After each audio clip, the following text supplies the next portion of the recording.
queridos, tudo bem com vocês? Espero que sim. Hoje daremos continuidade à nossa aula sobre a Primeira Guerra Mundial. Hoje falaremos sobre as etapas dessa guerra. Já vimos todo o desenrolar que acabou levando a esse grande conflito, que, como já dissemos, nem mesmo poderia ser considerado um conflito mundial, mas uma guerra essencialmente europeia. Vamos entender o que essas partes da guerra, cada uma dessas etapas, tem de características. Vamos lá? Vai. Muito bem. Então, vejam bem. O que caracterizou o conflito? Nós temos duas fases da guerra, ou etapas. Em uma primeira fase, que é a chamada Guerra de Movimentos, em 1914. Essa fase é caracterizada justamente por um avanço da Alemanha, uma rápida ofensiva alemã e várias batalhas em território francês. Avanço alemão detido em Marne. Então, esse avanço alemão, ele foi tendo sequência e acabou levando justamente a invasão do território francês. Chega um momento que a luta ela entra em equilíbrio e chegamos num segundo momento, ou a segunda fase da guerra, que é a chamada Guerra de Trincheiras ou Guerra de Posições, que vai de 1915 até 1917. Na Guerra de Trincheiras, cada um dos lados finca posições.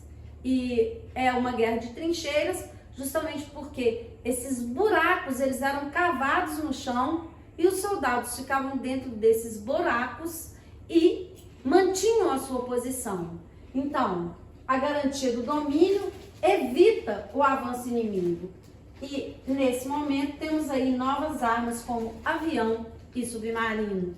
Por isso, essa guerra ela é considerada uma das primeiras guerras modernas pelo aparato técnico utilizado nela. Temos aí também um fato importantíssimo que não podemos esquecer, que foi a entrada dos Estados Unidos em 1917, que foi um fator decisivo para a guerra. Na fase final, nós temos uma outra mudança importante. Se na segunda fase temos a entrada dos Estados Unidos, na fase final da guerra temos a saída da Rússia da guerra. A saída em março de 1918, através da assinatura do Tratado de Brest-Litovsk. A Rússia sai da guerra porque está passando por uma revolução socialista. Temos aí Bulgária, Império Turco-Otomano, Império Austro-Húngaro, que depuseram armas. Então, nesse momento, esses países que estavam ao lado da Tríplice Aliança, eles se rendem. E a Alemanha, por fim, assina em 1918 o armistício. Ou seja, o que é um armistício? Um armistício é uma assinatura de paz, de rendição. Então, esse armistício, ele foi assinado em novembro de 1918.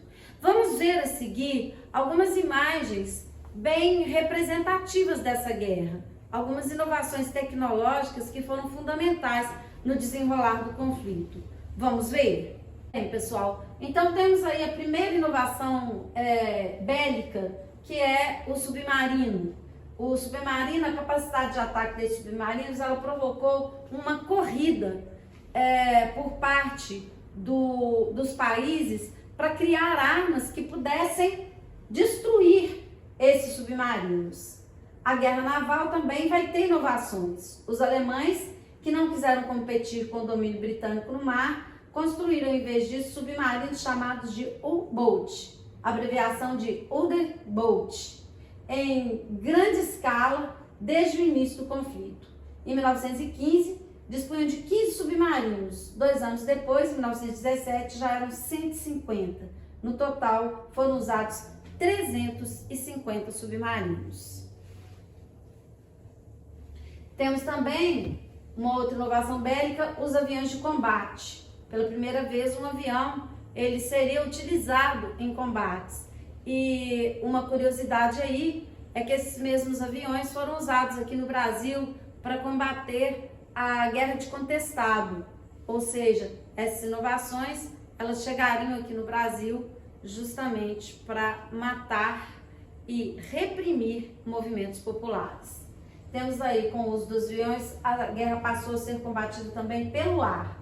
Verdun, no leste da França, foi o palco da primeira grande batalha aérea, em 1916.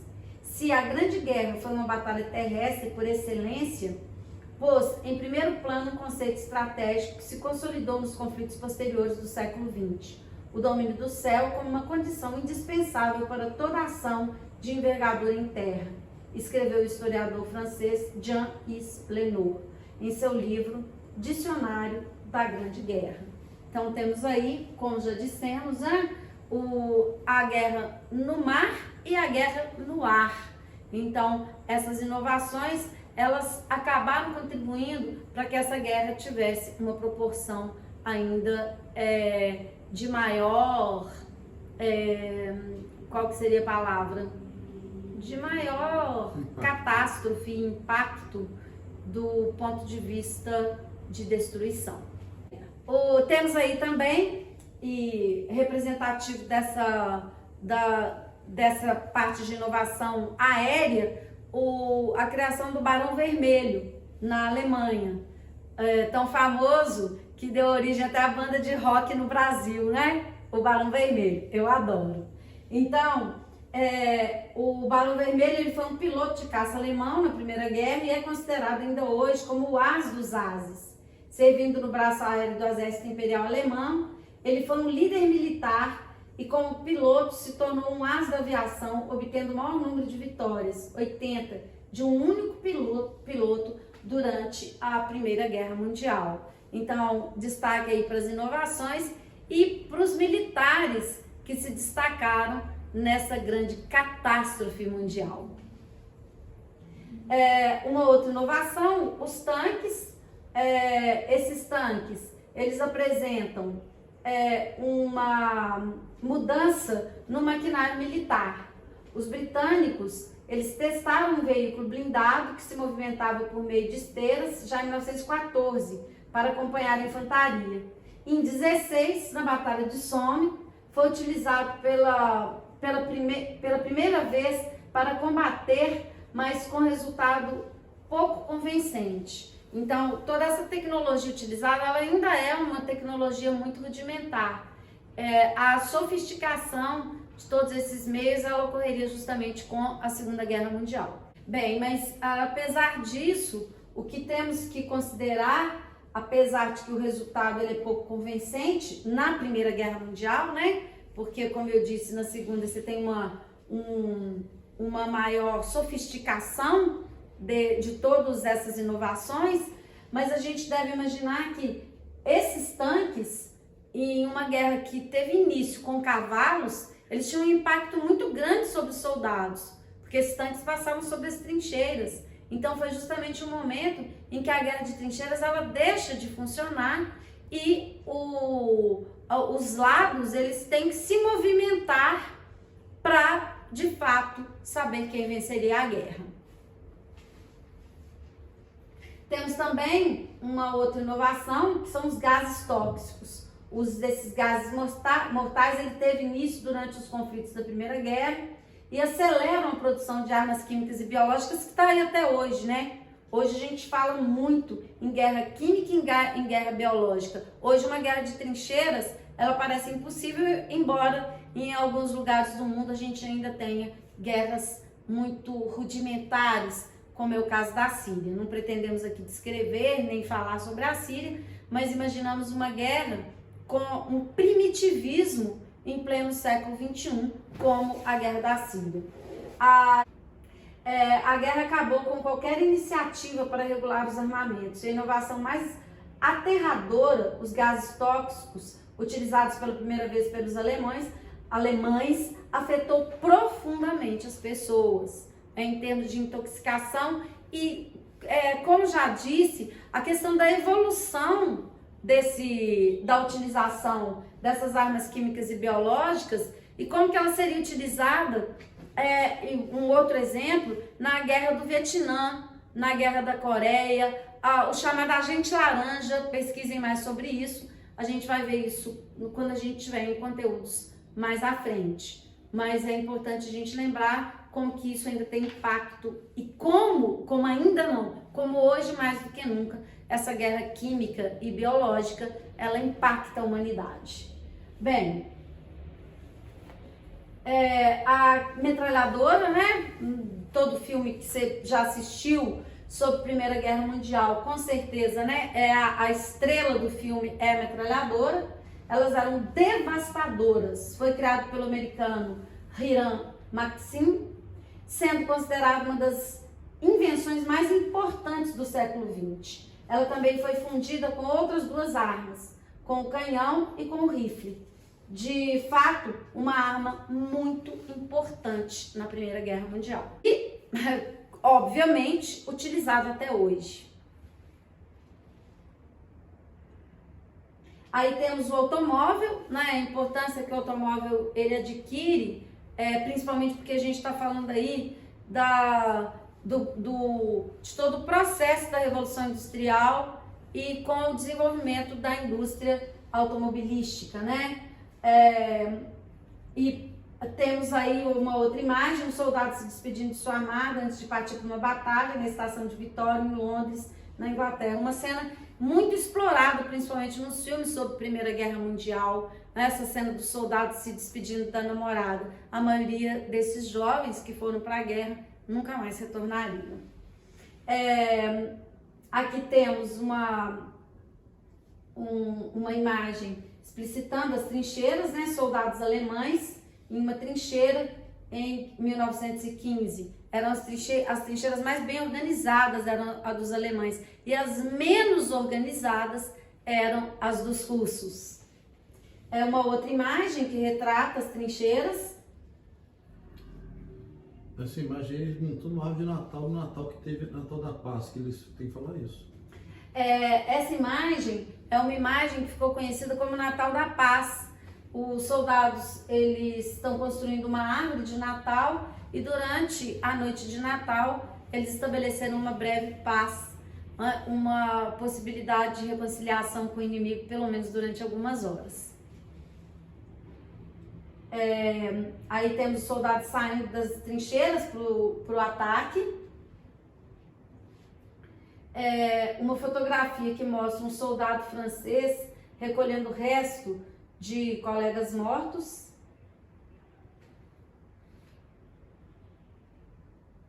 Aqui temos imagens de soldados da Primeira Guerra Mundial no centro histórico dedicado à Batalha de Somme.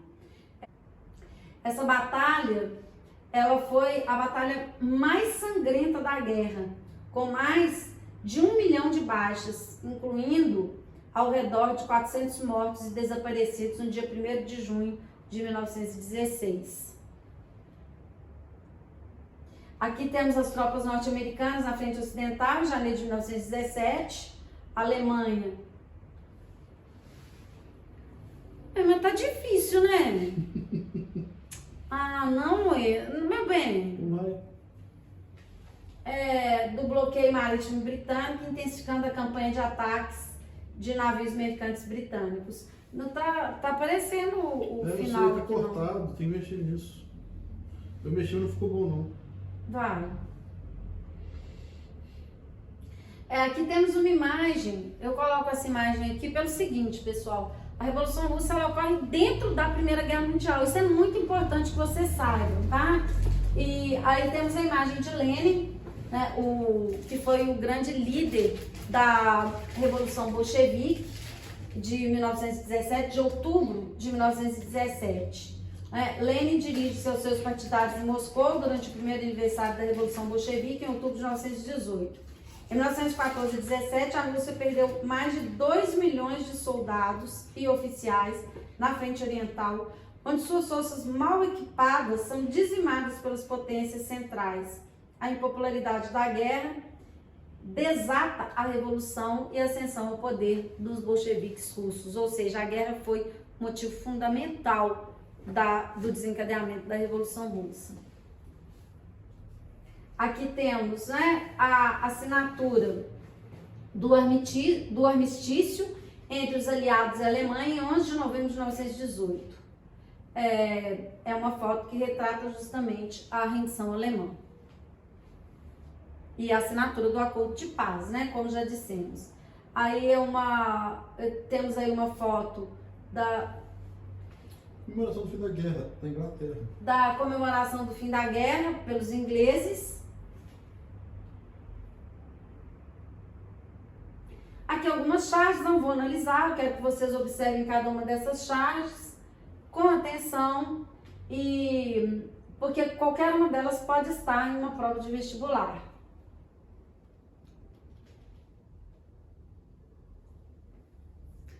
E, por fim, vamos falar um pouco sobre os reflexos da guerra, ok? Só que esse assunto fica para a nossa próxima aula. Um grande beijo para vocês!